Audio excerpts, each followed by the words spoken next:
Hi అండి, అందరూ బాగున్నారా? మేము వచ్చేసి ఇక్కడ జాంకాయలు కోసుకుంటున్నామండి. చెట్టు చూడండి ఎంత ఉందో.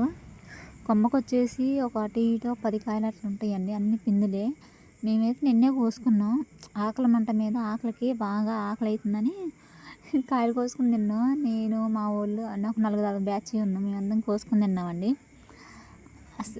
మామూలు టేస్ట్ ఉందండి. అసలు కాయలే కానట్లేదు. గిడుగుడుగా చూడండి, ఒక దగ్గర మా అబ్బాయి కాయ కొత్తన్నాడు, అక్కడైతే పిండి కానొచ్చిందండి. అయినా మా ఊరు కోసేయాలనిపించింది అనుకుంటా, మళ్ళీ ఏమనిపించిందో కొయ్యలేదు మా ఊరు.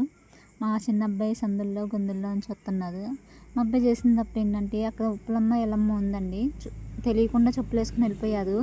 నేను చూసుకోలేదు. మరి దేవుడు పాపం పుణ్యం దేవుడి మీద వదిలిపెట్టి ఆ కాయ చూడండి, నాకని మేము కొట్టుకుంటున్నాం. మా చిన్న అబ్బాయి చెట్టు కింద కూర్చొని కాయ తినేస్తున్నారు. కానీ కొంచెం ఆ జాంకాయ చెట్టు కింద కొంచెం ఎంజాయ్ చేసామండి మేము వచ్చేసి.